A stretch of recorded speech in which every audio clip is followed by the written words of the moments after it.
Erica Keswin, welcome to the conversation today. Thanks so much for having me. It is a real pleasure to be with you. You're joining us from Florida, and today we're going to be talking about your book, The Retention Revolution. And, in the modern age of disruptive technologies and AI and just this post-COVID world, we're grappling constantly with what does modern leadership look like? How do we attract and retain the best talent in an ever-shifting world of work?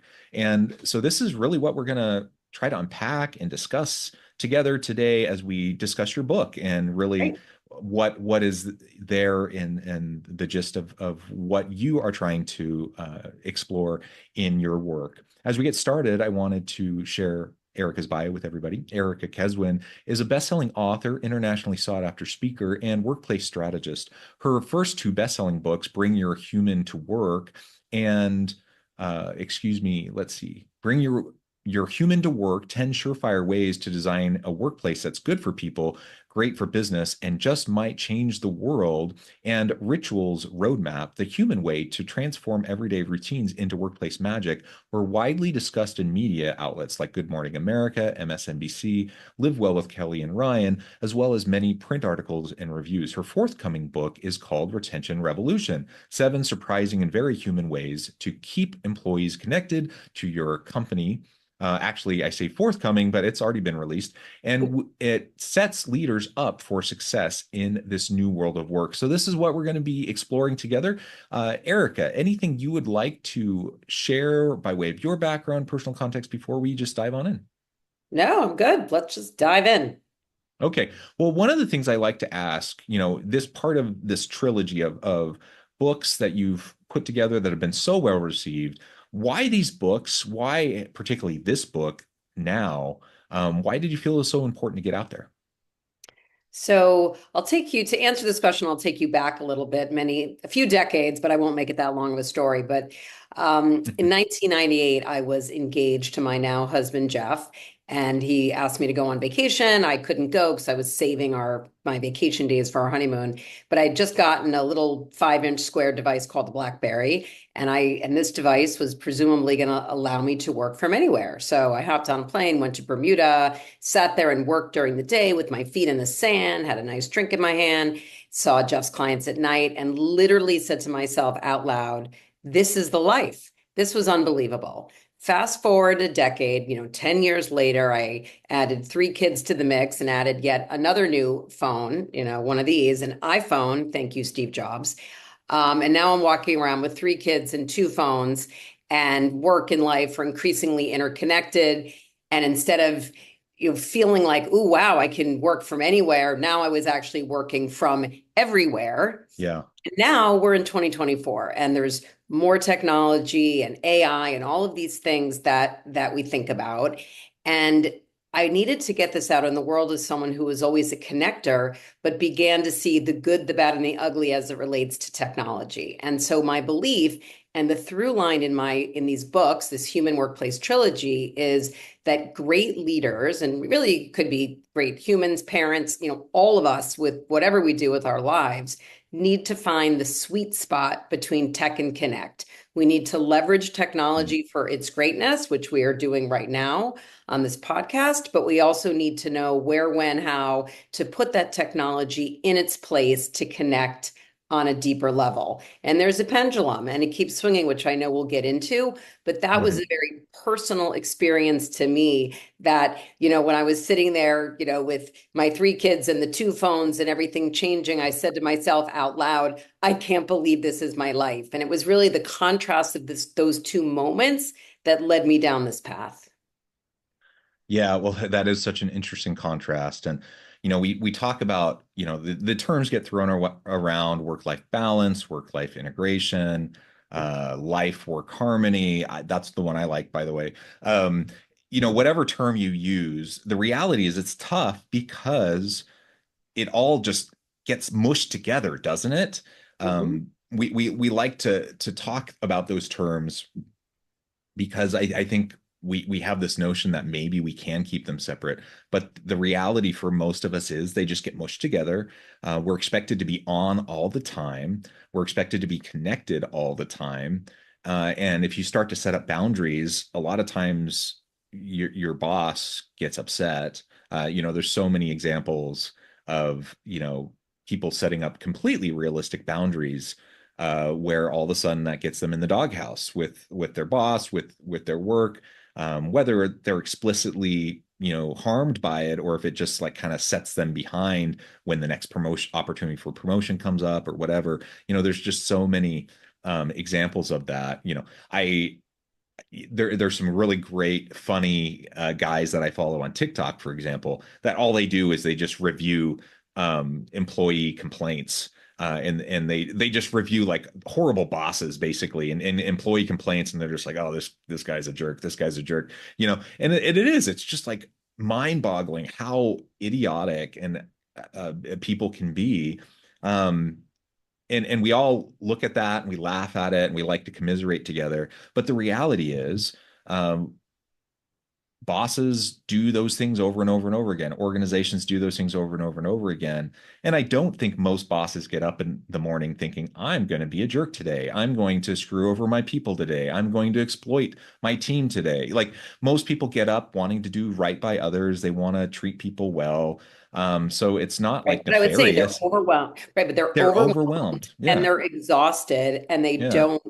they don't have a roadmap. I mean, I agree with you, but one of the things I often say is left to our own devices, pun intended, we're often not connecting. And the key thing that leaders need to do is be intentional. And the good news is it's not rocket science, but that Yeah. also doesn't make it easy. And so what I am very focused on right now in this 5+ years or almost 5 years Yeah. post pandemic, when everything we know about, mostly knowledge workers changed overnight, how do we bring that intentionality to the forefront? And I want to give leaders a roadmap for how to do that. Yeah, so let's talk about that roadmap. Again, assuming, and I really do have the assumption that most bosses, most leaders really do have good intention. They want to Great. treat others well, right? There's every now and then there's the rare person that's just a jerk. But for the most part, people want to treat people well. So it's the lack of skill, it's the lack of know-how, or it's the overwhelm. So how do we set up that roadmap? Right. Well, first, I think we need to remember that many times when people start to become managers and leaders, they don't get, I mean, some astronomical number of leaders literally get zero training, number one. Number Yeah. two, there's the classic, you're the great salesperson, and then you sell so much, you get promoted to sales manager, and you actually don't like managing people, you're not good at managing people, and you don't get the training. It's the trifecta. And so I agree, we should come to this with, through the lens of positive intent. So the way that I think about how to lead in this moment, there's three things that I think about, and it's all about being intentional about connection. So the first is, we can take them in whatever order you want, but great human leaders connect people to purpose. Um, Hmm. Great human leaders connect people to each other in real life and virtually. And great human leaders connect people to themselves. And that third bucket really is about professional development and helping people grow. So the first one, connecting people to purpose, one of my favorite stories, slash maybe it's an urban myth, but I don't really care because I like it anyway, is the story of when JFK went into NASA in 1962. And he walked in, and the first person he saw was a guy holding a broom. It was a janitor. And he said to the janitor, well, what do you do? And the janitor said, hello, Mr. President, I'm putting a man on the moon. And the Hmm. janitor was right. Every single person in that building was putting a man on the moon in some way, shape, or form. But most people in our organizations really don't know how what they do connects to that bigger Yeah. mission. And that's a huge thing when we think about employee satisfaction, employee engagement, especially when we talk about Generation Z. And we all want to feel connected to purpose, but Gen Z, and they're taking over Yeah. the workplace, they will leave if they don't have it. And so great human leaders connect those dots and they take the time to say, how is the customer service rep or the computer programmer, what are they doing to impact that mission? So that's the first part. The second piece is great human leaders connect people to each other. And, if I don't know where you'll go with your questions, and we can certainly talk about how many days people should or shouldn't be in the office, but I believe irrespective, there's not one right answer. But what I would say is that whatever the answer, whatever the schedule or whatever the setup you have in terms of your days in the office, we need to be more intentional about how people come together Yeah. because, and I love this, the absence of intentionality is a recipe for resentment, right? The absence of intentionality is a recipe for resentment. And what I mean by that is we've all been in situations where we commute into an office and it's empty or only half our team is there and we're doing the same kind of work that we could be doing from home in our PJs. And I'd be resentful. And Yeah. so great human leaders, again, they're not bad people, as you say, but they're thinking to themselves, okay, when we come in, what is the kind of work that we're doing on the days that we're in the office? And in the book, I share a framework that's called the 3 Ps of intentionality. Purpose, what is the purpose of the meetings when we come together? Protocols, do we have to be in? Maybe there are certain meetings that just aren't hybrid, that, what, if you can't make it in that day, AI takes notes for you and you just miss it. And certain meetings are only virtual. So what are those protocols? And the last P is present, being present. And once you set up those protocols, leaders need to do everything they could do in their ability to be present. And the last piece is that great human leaders connect people to themselves. And that piece is all about people want to grow on the job, up, down, and sideways. And you and your world that you're in, you probably know this more than most people, that organizations are flatter. There aren't as many rungs in that ladder to grow. So we need to be more creative about how to move people around organizations. And so great human leaders in this moment know, especially back to Gen Z, if they don't feel like they're growing on the job, they will leave to go somewhere else. And so we need to think about, I think, instead of a ladder, think about it in terms of lily pads. How can you people hopping Mm. around and gaining new skills? Because if leaders support their employees in ways that work for their employees are much more likely to show up in ways that support the company. So that was a very long answer to your question. Happy to dive into any of them, but if leaders are listening to this and they're exhausted and they're stressed, which I know most people are, I would say focus in on these 3 things. Yeah, oh, I mean, there's so much there. Let's No, let's sorry. let's start off with the purpose piece and then move to the intentionality piece. Okay. You're absolutely right. Purpose matters so much, especially for younger people. It matters for everybody. Everyone Yep. wants to have purpose, right? But particularly for younger workers, younger millennials, Gen Z, Gen Alpha, as they get into the workforce, they're going to want purpose too. They're not we just can't take it for granted that they're just going to show up and just do menial work that isn't connected to something bigger, right? uh and again, I'm a zennial. I'm like that in between Gen X and millennial You're cohort younger kind than of I group. am. I'm just right in between there, and so I relate to both, but really I kind of relate more to millennial myself. And you know, I guess it always baffles me when I hear about people when I hear people kind of poo-poo millennials and just say, oh, they're entitled and whatever. I'm like, maybe, or maybe they just expect more, like maybe they just expect like what good leadership looks like. Maybe they just expect, like I'm a professor. When I teach students what it means to be a good coach and a good mentor and a good leader and like what a good organization looks like and how a good team runs, like if I go into a workplace and expect to see that and I don't see that and then I'm dissatisfied, is that my fault. I don't know. Like I think of course we need to have patience and we need to have grace towards people who, like you said, aren't always trained in the roles that they're thrust Yeah. into. You know, we need to have patience and grace for that. But I also think we need to up our game. Like leaders need to up their game and be willing to improve and not just kind of shoot the messenger, so to speak. And it Let's hope they largely don't do that because I'm the messenger. largely we just need to lean on that purpose piece. It's a really easy piece too, because it doesn't cost anything.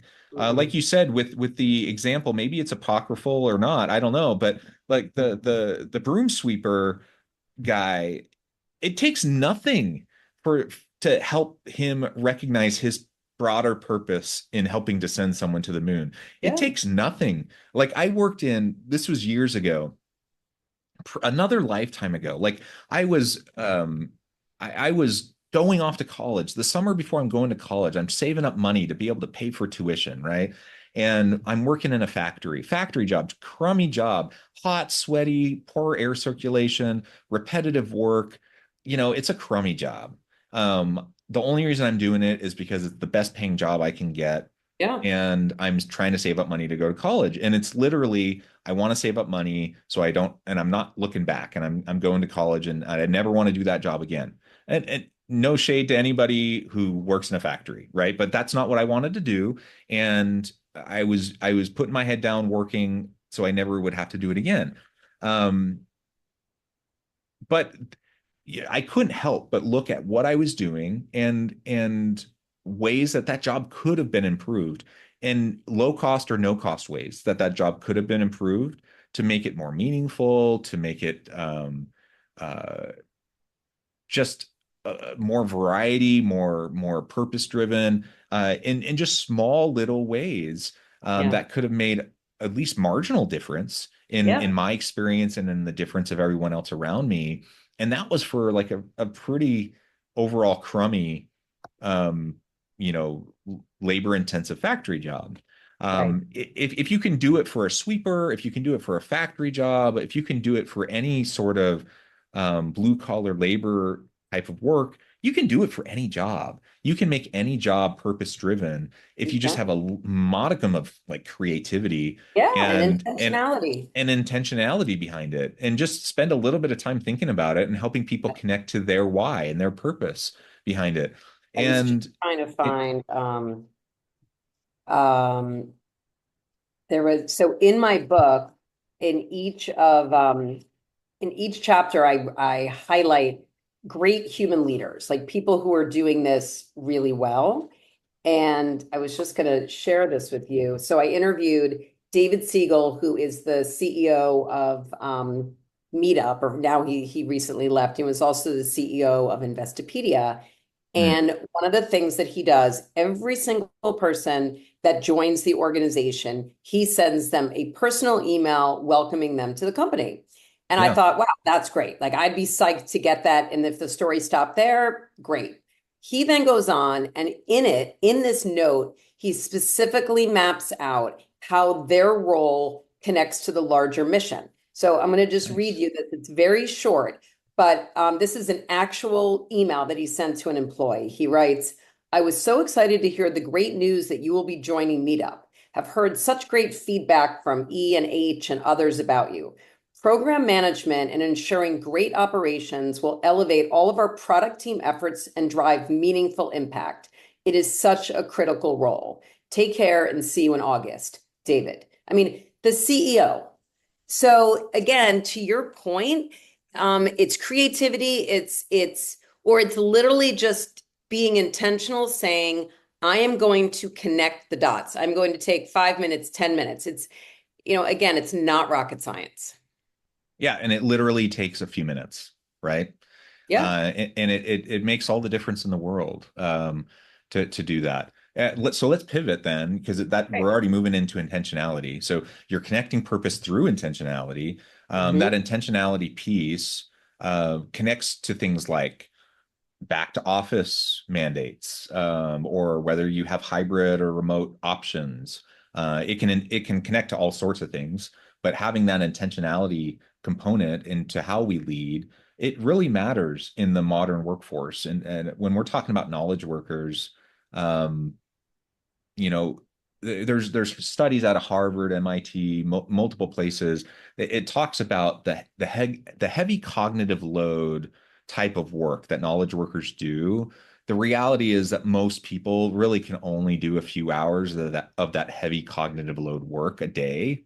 Now, a lot of us end up spending tons of time in meetings. We end up doing a lot of low cognitive load work, because we just end up doing a lot of repetitive stuff. We end up doing a lot of kind of pointless meetings. We end up doing a lot of stuff that doesn't probably matter all that much. It begs the question, why? Like what, we're doing a lot of stuff that's really not all that productive. But we also, if we look at AI, if we look at advanced robotics, if we look at like all this stuff that 5 years from now, 10 years from now, whatever, we're a lot of that stuff's going to get displaced. Like we're going to have AI that's going to be able to do a lot of that repetitive stuff. It's going to free up our time to do mostly the heavy cognitive load stuff, right? But there's only so much we can do. Like as human beings, our capacity to do heavy cognitive load work is really maximized at like a few hours a day. So like what does intentionality look like in the modern workplace, in the future of work? Like what's your perspective on that? To me, intentionality is, as I was saying, is not coming into the office and having half your team there and sitting on Zoom all day. Yeah. So intentionality is the opposite of that. A lot of companies right now are struggling with this, thinking about the continuum from magnet to mandate. We are going to come in on Tuesdays and Thursdays, or on Tuesdays and Thursdays, we're going to serve lunch and we're going to have more people here in hopes that people decide that they want to come in. And what I've seen recently is more and more companies realizing that, again, every company is different and this doesn't work if no one is co-located. But if you have people that all live in or around a hub, I'm seeing the pendulum swing a little bit to the mandate. Again, not 5 days a week, not even necessarily 4 days a week, but it goes back to left to our own devices, that if we do have people in on the same day, we don't need to create things for them to do all day on those days, but there's an in-person all hands, there's a professional development moment, maybe once a month we do our work around giving back and our purpose-driven charitable work, or ERGs or leadership, whatever that is. And so that's the intentionality. And then it's saying, what, on the days that we're not in the office, definitely spend more time doing some of that heads down work, because on the days that we're together, even just the social aspect, that is part of the work, because we know that when Yeah. you have a best friend at work, I mean, all of those Gallup studies that and then the last thing I'll say is a lot of my work is inspired by a study out of Cornell by a guy named Kevin Niffen. And Kevin was studying what makes one team higher performing than another team. And his dad was a firefighter. And so he grew up hanging out with firefighters. That's, how he spent his childhood. And so he decided to study them. And the very short version of what he found is that the firefighters who are the most dedicated to the ritual of the firehouse meal, of sitting around the table, Mm. connecting as humans, they actually saved more lives. So that Mm. there is a correlation between human connection and performance. And Yeah. again, whether you pick magnet or whether you pick mandate or whatever it is, it could be once a month. I mean, I believe this intentionality can happen if you're in the office 3 days a week, 3 days a month, or 3 days a year, but it will not happen without a tremendous amount of intentionality and some planning. And one last thing I'll say, this shows I'm not a mix of a millennial and a Gen X, or I'm full on Gen X, which shows my age. But being someone in her mid-50s, I watched the show called The Love Boat. And on The Love Boat, there was a woman named Julie McCoy, who was the cruise director, and she owned connection. And that's what I'm also seeing, and I write about in the Retention Revolution, that a lot of these companies that are doing this well, don't leave it to chance, and they have somebody in charge of connecting people. Yeah, yeah, absolutely. So many great thoughts, and man, there's so much more we could talk about. Yeah, we could talk I, all day, right? I also note the time, and I probably need to let you go. But we could talk all day. But gratefully, there's a book, and people can dive on in and find out so much more. Erica, before we wrap things up for today, I just wanted to give you a chance to share with the audience how they can connect with you, find out more about your work, where they can find your book, and then give us a final word on the topic for today. Great. So here's the book, The Retention Revolution. Get it where, really any books are sold on Amazon, on Barnes and Noble, local bookstores have it.